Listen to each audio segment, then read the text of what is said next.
What is going on, everyone? I'm DSP, and I just finished my playthrough of Mafia the Old Country here on my channel, DSPGaming. What I like to do is give you my opinions on the game, what I liked, what I didn't like, dispel some rumors and some things that the gaming community is saying about this game, because I do feel like, sadly, in the modern day, gamers are not the same as they were back even when I started being a YouTuber, 17 plus years ago. And people are looking for different things in games, but that doesn't necessarily mean that a game is good or bad based on that. I want to give you my honest take here. Okay. So, FYI, my playthrough of Mafia the Old Country clocked in at just around between 13 to 14 hours long. The playthrough was 11 parts, but a lot of my parts were between an hour to an hour and a half long. So it's probably going to clock in around 13 to 14 hours when you add it all up. Now, that includes the entirety of the story and a tiny bit of side content. Now, when I say that, what do I mean? Because everyone says, well, Mafia, the old world, has no side content. The old country. All you do is the story, correct? It's supposed to be a throwback to the original Mafia 1 and 2, which also had pretty much no side content. You just drove from place to place doing narrative-based missions as if you just did story in GTA, but nothing else. Well, there is a little bit of side content in Mafia the Old Country. What is it? Collecting. And what I mean by that is there are collectibles in the game, such as saint cards that each one outlines a different saint in the Christian or Catholic religion. There's also beads that you can find in the environment. And these beads allow you to equip them and give you power-ups during the game. So, for example, your gun's more accurate. It takes less time for your gun's targeting to focus in and become the accurate shot. Your bullets will do more damage, hold more ammo of a certain type, and so on and so forth. So you can find those in the open world of the game. Some of them are right along with story missions, but others are hidden in the environments. There's also these hidden items. I'm not even sure what they're supposed to be. They look like triangle-shaped medallions. And when you get them, you basically sell them later on for 100 currency each. So there are a few different kinds of collectibles. There's also collectibles that don't really do anything. For example, you can find a newspaper article that talks about something that actually happened in Italy in real life back in the day, or you could find a newspaper article that applies to your story, like things you've done in the story. Now, what purpose do those serve? Absolutely nothing. You get nothing for them. You're just collecting for the sake of collecting, okay? That's the side content of Mafia, the Old Country. There's no actual side quests, no missions, nothing else to do but the main story. The thing is, you only really get 2 or 3 opportunities during the course of the game to actually explore the game. Since the game starts all the way to the end, you're almost always in a narrative-based mission, and you are stuck in the confines of that mission. 2 or 3 times you're given a car or a horse, and you're able to ride around or drive around this open world, and that's great, and it actually shows you on the map where the collectibles are, but it's not really necessary whatsoever to do anything in this game. You can easily just coast through the story of this game without ever buying any upgrades, without doing any of the bead searching or anything like that. You can just play through it pretty easily, okay? So gameplay-wise, what can you expect in Mafia, the Old Country? It's third person, it's cover-based, and there's really 2 kinds of gameplay: stealth and shooting. Stealth, surprisingly enough, is incredibly similar to games such as Hitman, Assassin's Creed, and Uncharted, where you're going to be sneaking around enemies as they're kind of in the environment looking for you. And you have, I'm not kidding you, Italian sense. I called it Sicilian sense during the game, where you can press up on your D-pad and you can see the enemies through walls. I have no idea why the main character of this game, Enzo, can see through walls. It doesn't seem to make any sense at all. There's never given an explanation. You just can't. So you're not Batman, you're not The Witcher, but you could see through walls. I guess all Sicilians, purebloods, have this ability. I personally am only a quarter Italian, so I can only see pasta through walls. Like, I could see a plate of spaghetti or rigatoni in the next room, but that's it. I can't see people. Enzo apparently can see everyone. Pretty interesting. So anyway, you're trying to sneak around and take out people with stealth, you have a knife. Now, the knife itself has a durability meter. Depending on which knife you're using during the course of the game, you can basically do a certain amount of takedowns, and you can also use that knife to lockpick boxes and get additional currency and items as long as your durability is up.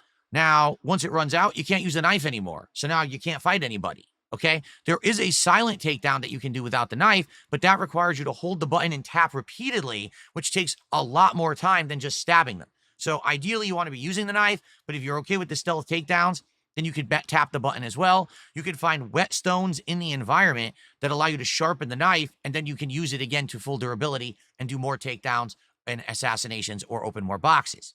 So that's the stealth gameplay. You're going to be doing things to cause distractions, like throwing a bottle, throwing a coin. That'll send an enemy in another way, or you can sneak up behind the enemy and take them out. Yes, you can even hide bodies just like Hitman in this game. There's conveniently placed boxes and trunks around where you can toss a body to get it out of sight of the other enemies that are sneaking around so that you can get by undetected. If you get detected, then sadly, you're going to have to engage into the full-on gunplay of the game.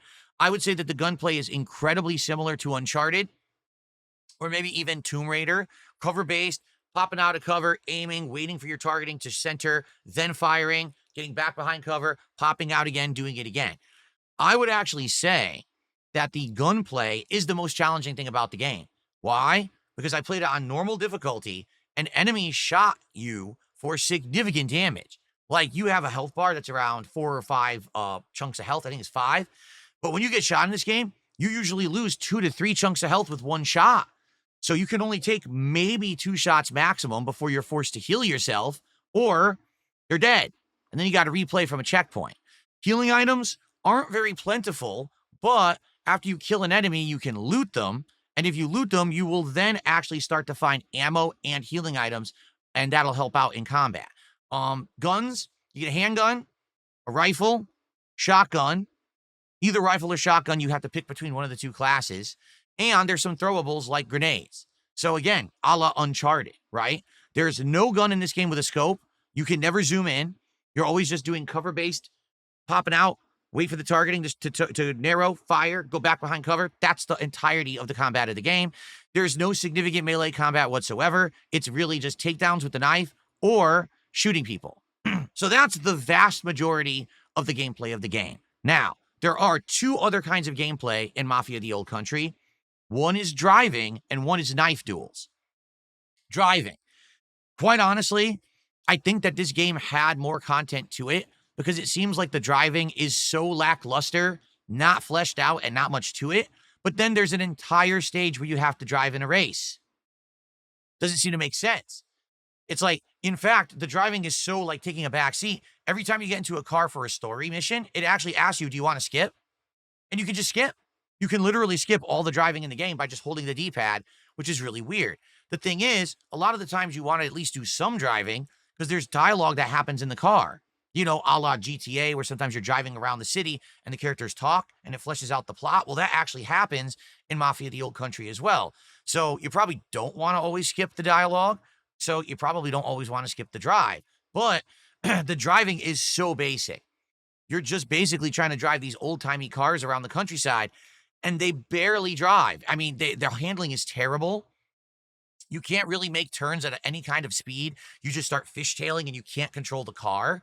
The thing that's actually annoying is there is a racing stage. And like I said, it feels like the game should have had maybe a gradual upgrade system where you get better at driving, but instead you just have to do a race and they throw you to the wolves. Figure it out. Now, there are checkpoints during the race, but man, it's actually very challenging to get through this race because it doesn't feel like the driving is fully finished. The other gameplay is knife fights. Knife fights do happen at story intervals during the game. Basically, you have to fight another character in a knife duel, and it's kind of rock, paper, scissors. There's a parry where you can counter a standard stab. There's a dodge where you can counter an uncounterable stab. And then there's a guard break, which is heavy attack. So if the enemy's just standing there blocking, you can break through their block. Now, there's also a standard slash, which you can do a couple times for a combo. And then there's a thrust, which you can do if the enemy's a little bit more at a distance. Maybe basically you parried them and they step back, then you can whoop and like run up and stab them with a thrusting attack. It's not that difficult. Honestly, most of these fights I wasn't paying attention that much. As long as you just pay attention to when they're doing an unblockable, which has like this flash on the screen so you can just dodge it.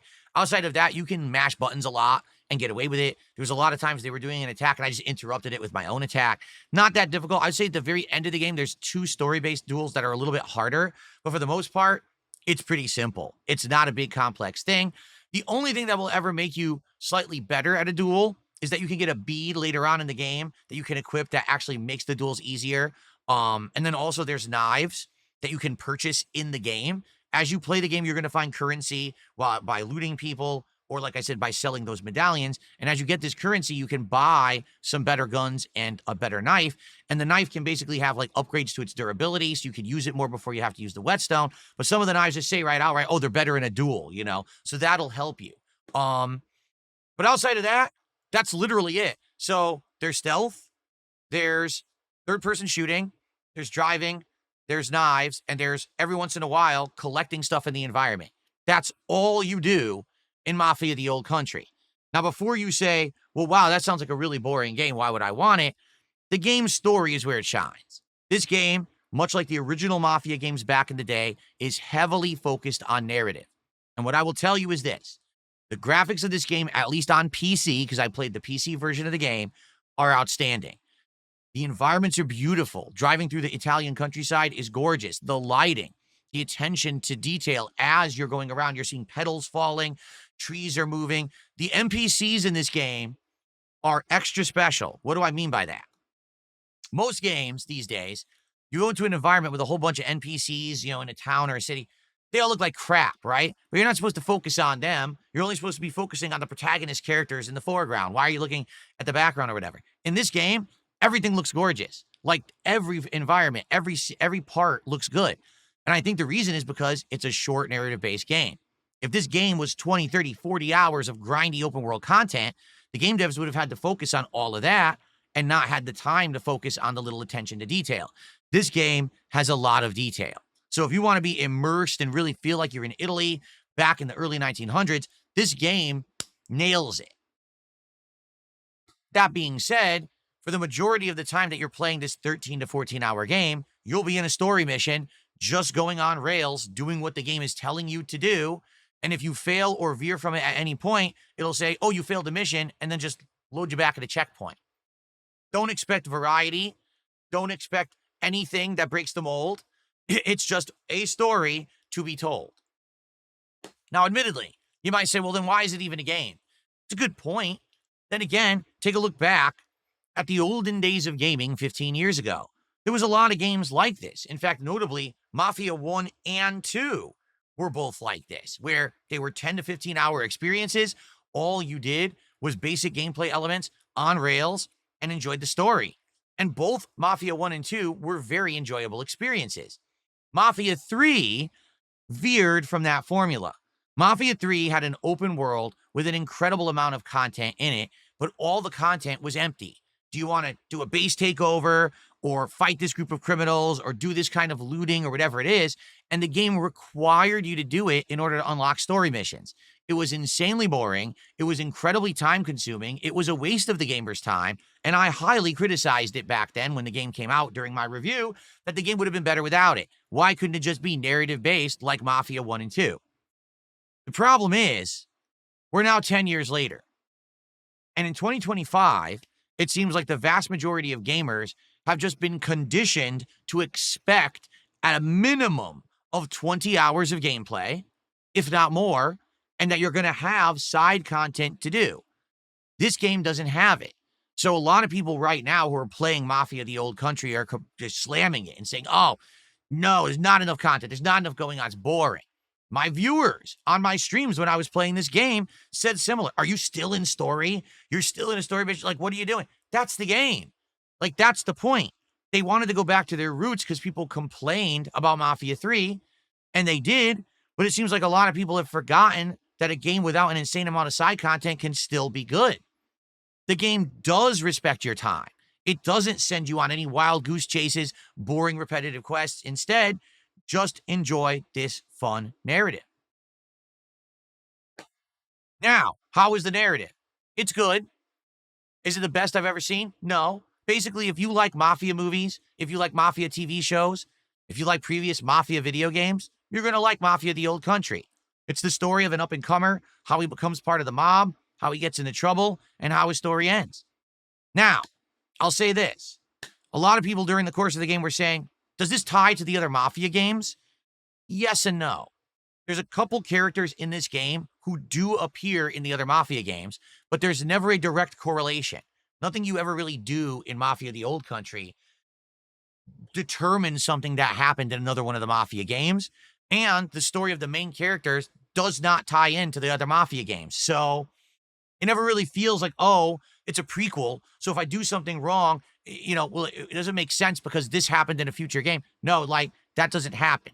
So really, you'll be guessing the entire game. What's going to happen next? Who's going to get whacked? What's going to go on? Because none of this really will tie into the other games you've already played and the other stories that you've already experienced. So, is it a good story? It's pretty good. I'll be honest, I do think there was a couple minor missteps during the course of the game.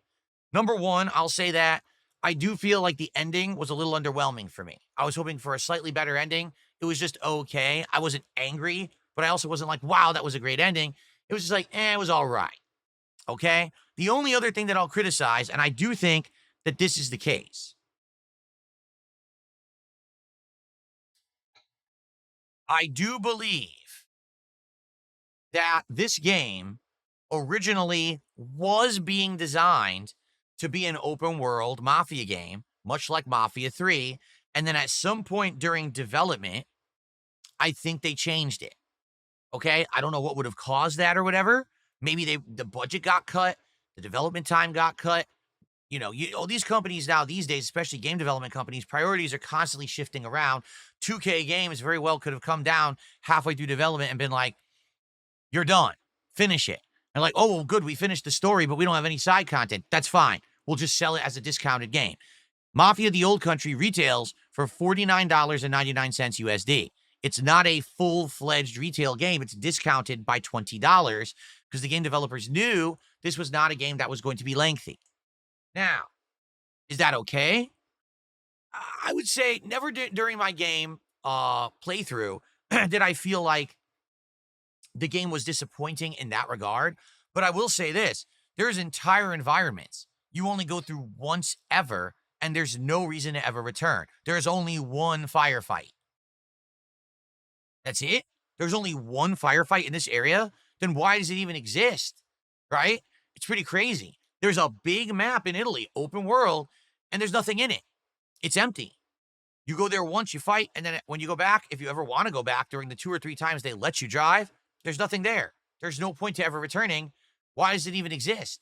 So I do feel like this game was supposed to be a lengthier game with more content, and it changed at some point during development. But overall, I don't think it hinders the experience. It's incredibly cinematic. It's incredibly polished. It's incredibly entertaining if you like Mafia storylines. But you can't expect the world here. You can't expect that this game is going to be like the best game you've ever played. It's just kind of an enjoyable Mafia ride. So go into it with that expectation.